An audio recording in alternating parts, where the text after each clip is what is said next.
Hola chicos, ¿cómo están? ¿Qué tal? ¿Todo bien? Perfecto. Vamos a empezar con un nuevo tema de nuestro curso de filosofía. Ahora bien, nosotros en la clase pasada habíamos estado comentando acerca de las características básicas que presenta la filosofía. Tú sabes de que la filosofía se caracteriza por ser un saber racional.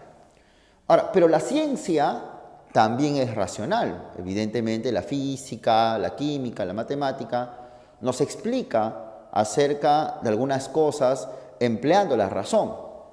Por ejemplo, cuando nuestro profesor de matemáticas, de álgebra, de aritmética, emplea un cálculo, ni hablar, está empleando la razón. Pero con mucho respeto y con mucho cuidado podemos hacer ciertas precisiones. Como todo el mundo sabe, de seguro tú más que yo, cuando el maestro de matemáticas resuelve un ejercicio, el profesor está empleando su razón, cierto, pero también está empleando sus sentidos, ¿o no? Es más, tú cuando aprendes matemáticas, tú no aprendes pues con los ojos cerrados, tú aprendes matemáticas viendo el ejercicio, observándolo, y a partir de eso establecer el cálculo. ¿A qué voy con ello? Voy a que, de un otro modo, la ciencia, si bien es cierto, es racional, pero la ciencia emplea los sentidos. Es verdad que los seres humanos, cuando conocemos las cosas, empleamos los sentidos. Sin embargo, filósofos como Pitágoras de Samos, si bien pudo haber hecho un cálculo matemático para sobre él, pues, realizar y plantear teoremas y leyes de las matemáticas, Pitágoras, como lo sabremos en su momento, no queda solamente ahí. Pitágoras no solamente nos habla sobre una fórmula matemática en particular. Lo que hace Pitágoras es considerar de que todas las cosas que existen, absolutamente todas, están hechas de números. Es decir, nosotros consideramos, por ejemplo, que esta pizarra es de madera y de color verde. Entonces, en ese momento estamos empleando los sentidos. Pero Pitágoras dice, no. Mientras que los ojos te informan de que esto es verde, la mente, la razón, te hace descubrir que aquí adentro hay números. Entonces, los números vendrían a ser la causa primera, la causa fundamental de las cosas. O si quieres, esta pizarra es realmente un conjunto de números. Esto no es madera. Decir que es madera es una información de los sentidos, una información empírica.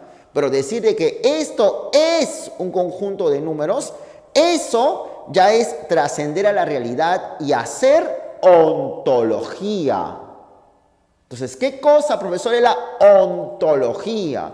La ontología es la reflexión filosófica sobre lo que realmente es una cosa, sobre lo que realmente son las cosas, sobre lo que en esencia una cosa es. Esa es ontología, lo que es una cosa. Por ese motivo la palabra griega, lo que es sinónimo de ontos. Ontos es el término griego que traducido al español es lo que es. Por eso es que ontología viene de ahí. Ahora, pero nosotros muchas veces cuando hablamos de lo que es algo, hablamos del ser. ¿Qué es un triángulo? Un triángulo es una figura geométrica de tres ángulos. O sea, lo que es un triángulo es tres ángulos. Y ahí, si te das cuenta, y sigue conmigo por favor, porque el asunto sinceramente, voy a parar un ratito, no es tan sencillo. No es tan sencillo. Este asunto de la ontología, te confieso que es una de las cosas de filosofía más complejas que hay, complejísimas. Comprender claramente un libro de ontología es bastante difícil. Entonces, lo que hay que hacer en este caso es ir a lo sencillo, ir a lo simple, pero pese a ello, tú tienes que tomar mucha atención, si no, francamente, va a causar problemas. Entonces, vamos por lo fácil, ¿no? Yo estaba diciendo hace rato de que lo que es un triángulo es que el triángulo es tres ángulos. Por tanto, de ahí infiero de que la esencia del triángulo, el ser del triángulo, es que tiene tres ángulos. O sea, cuando uno habla de lo que es, habla de la esencia. ¿Qué es un hombre? Un hombre es un animal que ladra. ¿Que ladra? No, profe, está equivocado. El hombre es un animal racional, que piensa. Ya, muy bien. Entonces, cuando hablas de lo que es el hombre realmente, estás hablando de la esencia del hombre. O sea, el hombre es un animal con pelos, un animal con brazos, ya, pero eso no es lo que es, pues. Esa es una cuestión secundaria, porque hasta los perritos tienen pelos y tienen, pues, patas, ¿no? Y el perro camina y el hombre también camina. Pero de lo que es la esencia, lo que es realmente. Por eso viene ese adjetivo de realmente, ¿no? Para enfatizar a lo que vamos, a lo esencial. Yo no voy a decir, por ejemplo, el triángulo es verde, pero el es verde, ahí verde, no hace referencia a lo esencial, sino, bueno, una cuestión secundaria, puede ser verde, amarillo, rojo, azul. Pero si digo que el triángulo es 3 ángulos, estoy detectando lo esencial, ¿de acuerdo? Eso es lo que tienes que tener en cuenta. Entonces, la ontología es una disciplina filosófica, una rama de la filosofía que estudia lo que es la cosa, cuál es el fundamento, cuál es el principio, cuál es ese elemento fundamental de algo. Te cuento, por ejemplo, en la universidad hay algunas carreras, te puedo mencionar algunas, por ejemplo, medicina, derecho, educación, ni hablar. No sé si más, pero bueno, tú ya averiguarás. Pero muchas carreras sí, tienen un curso llamado la deontología. O sea, es como ontología, pero le pones deontología. Hay un curso por ejemplo, yo llevé un curso de deontología del educador, deontología del derecho, pues los que llevan derecho, ¿no? O deontología del médico. Ahora, profe, ¿qué es un curso de deontología? Para que te des una idea. Un curso de deontología, todo junto, deontología, es un curso de cómo debe ser una cosa. Entonces, un curso de deontología del educador vendría a ser un curso de cómo debe ser un profesor. No cómo es, sino cómo debe ser.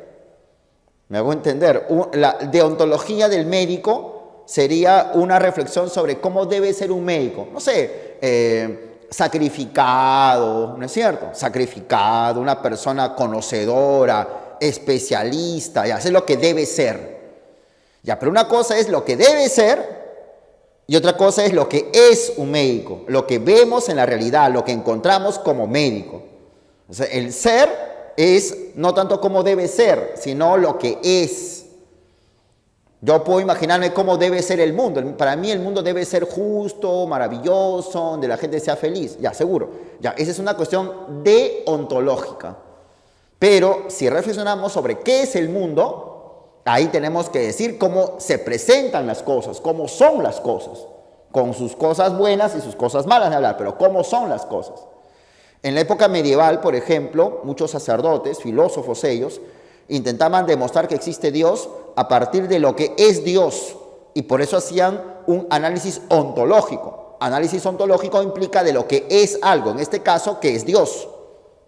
Por ejemplo, había un sacerdote llamado San Anselmo que él decía, Dios es, y entonces ahí hace ontología, ¿no? Dios es el ser perfecto. Ahora, si es perfecto, si Dios es perfecto, pues presenta las mejores cualidades. Una mejor cualidad es la existencia. Por tanto, si Dios es perfecto y presenta las mejores cualidades y una mejor cualidad es la existencia, entonces Dios existe. ¿Ya? Entonces yo estoy haciendo un análisis ontológico de lo que es Dios.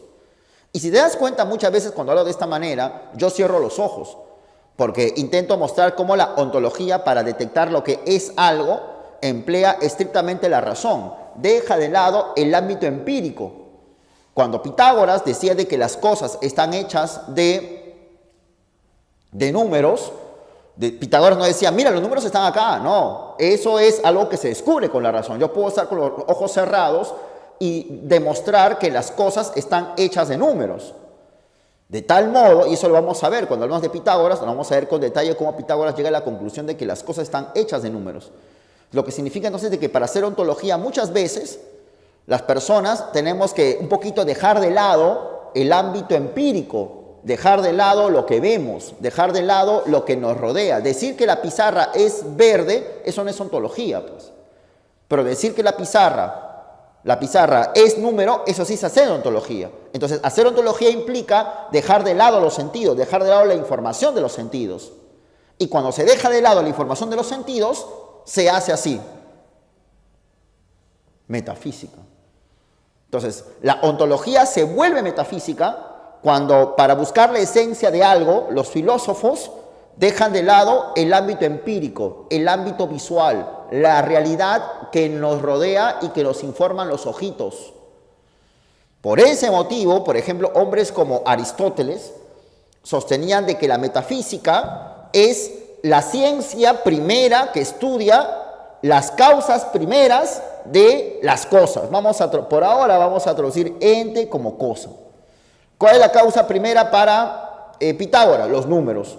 ¿Cuál es la causa primera para Demócrito? Los átomos. Entonces, Demócrito y Pitágoras hacen metafísica, hacen un análisis ontológico de lo que es la causa primera, el elemento fundamental de todo. Los átomos para Demócrito, los números para Pitágoras. Ya. Entonces, los filósofos lo que hacen es buscar las causas primeras de las cosas.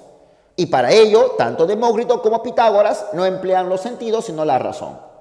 Igual ocurre en el caso de Descartes, ¿no? Para Descartes, la metafísica es la ciencia primera que proporciona los principios a las demás ciencias. Como vamos a ver, Descartes duda de todo, o sea, al dudar de todo, famoso él por dudar, él duda básicamente de la información de los sentidos, la información empírica. Después de dudar tanto de los sentidos, llega a la conclusión de que hay un ser pensante. La certeza de que tengo, dice Descartes, de que soy un ser pensante, es una certeza que me da la razón. Entonces, ahí Descartes está haciendo metafísica, porque está dejando de lado, y quiero ser enfático, el asunto de los sentidos. Y por su parte, Martin Heidegger, que es un alemán del siglo XX, sostuvo de que la metafísica también es una ciencia primera, y que estudia el ente, al igual que Aristóteles, pero es una ciencia primera que es realizada por los seres humanos. Entonces, Heidegger sostenía de que la metafísica es una ciencia primera que estudia el ente, pero la metafísica es realizada por un ente también, un ente como una mesa, como si fuera una pizarra, como si fuera una botella o como un celular, diría Heidegger si estuviese vivo, con la diferencia obvia, ¿no?, de que el hombre es un ser que se da cuenta, el hombre no es un ente cualquiera, el hombre es un ente, algo especial. Por ejemplo, dice Heidegger, ¿no?, ¿qué de común hay entre una pizarra, una tiza, diría Heidegger si estuviese vivo, un celular y una persona? Lo común de una pizarra, de una tiza, de un celular y de una persona es que son entes. Pero hay una diferencia notable, ¿no?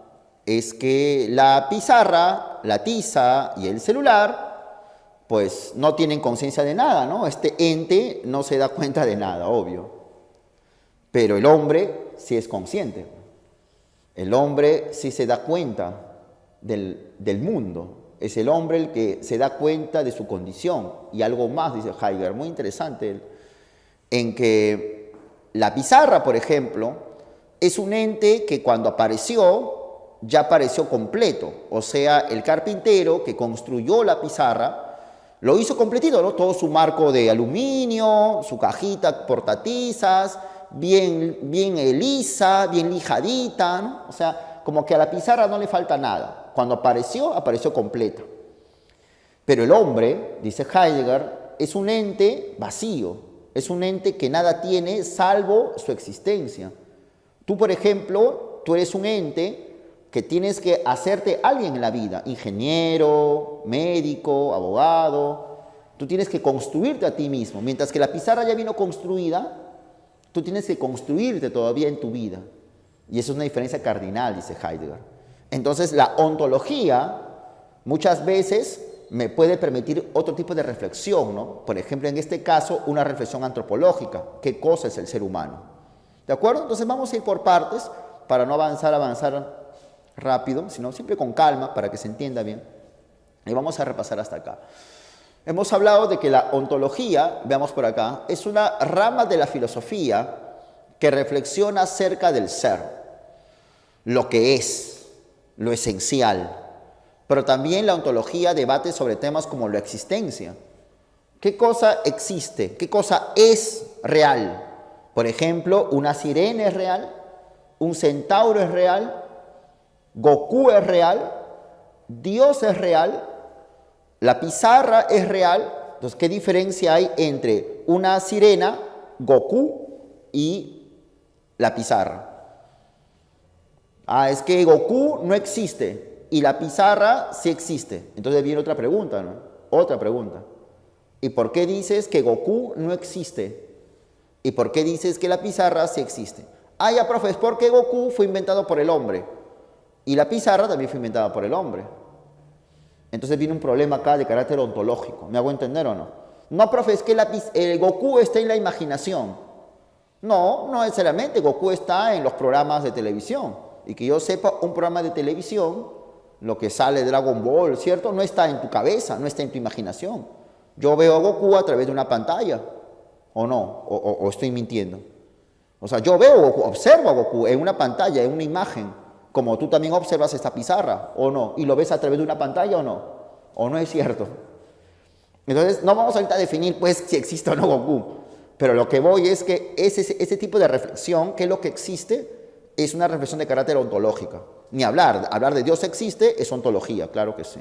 ¿De acuerdo? Los valores existen.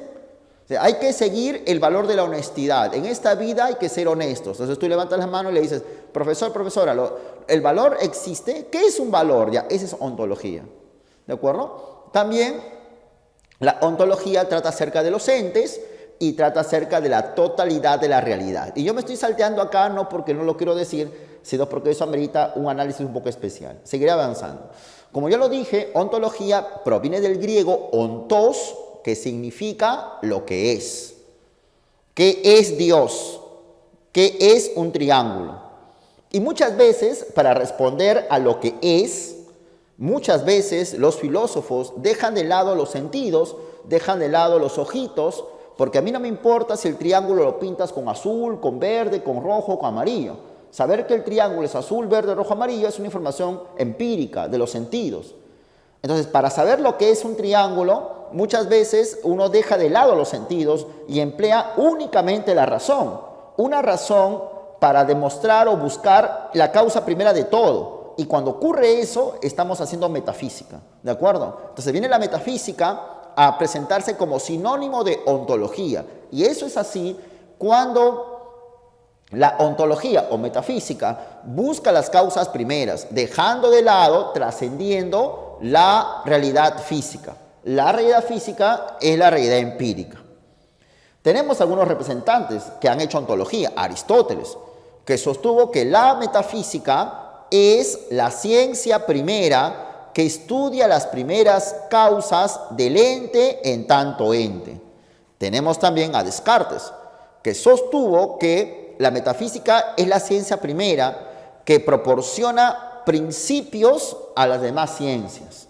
Y tenemos a Martin Heidegger, que sostuvo que la metafísica es la ciencia primera que estudia al ente y que es realizada por el hombre. Ahora, si tú te das cuenta, en mucho de acá he puesto una palabra media rara, ente, ¿no es cierto? El ente en tanto ente, aunque suene un trabalenguas, ¿no? Ya, mira. Más o menos, ¿cómo se entiende esto? Aristóteles decía así. Por ejemplo, todo el mundo sabe de que una mesa es una cosa de madera y la mesa es construida pues por un carpintero. Oh, qué novedad. Y todo el mundo sabe que un pan es una cosa hecha de harina y agua y es construida por fabricada, producida por un panadero. Y un árbol es producto de una reproducción pues de plantas, ¿no?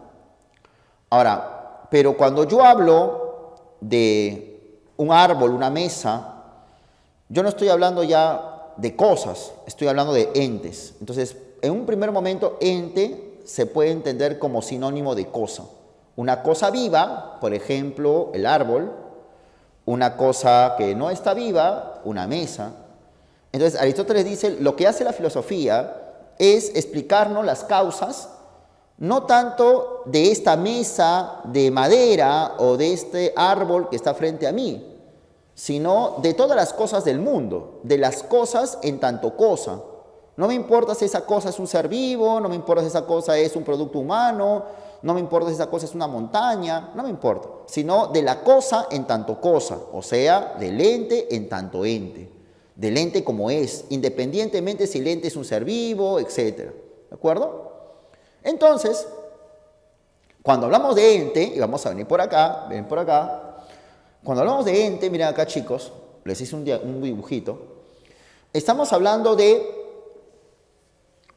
a ver, primero puedes entender ente como sinónimo de cosa, ¿no? Cosa, ¿sí? Por ejemplo, este es un ente, esto es otro ente, mi celular es un ente, la corbata, la camisa, yo mismo soy un ente, una montaña, el sol, son entes.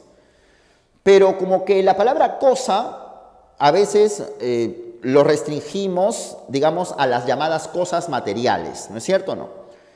Ente es un término un poco más amplio, ¿ya? Por ejemplo, la idea que yo tengo sobre el amor es un ente. La imagen mental que tengo sobre la chica que me gusta es un ente. La imagen que tengo sobre Blancanieves es un ente. ¿Me hago entender? Yo tengo ahorita la imagen de los pitufos. Ya, ese es un ente también. También tengo en mi cabeza que 2 más 2 es 4. Ese es un ente. Entonces, como que muy difícil.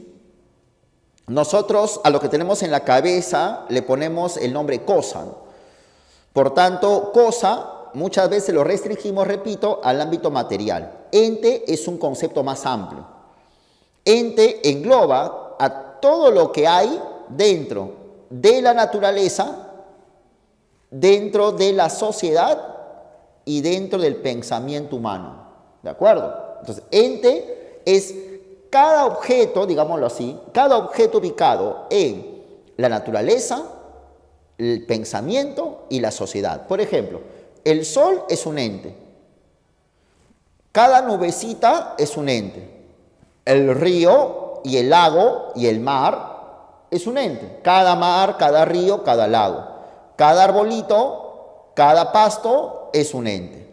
Pero también es un ente cada casita, cada edificio, cada fábrica, cada persona es un ente. ¿Me hago entender?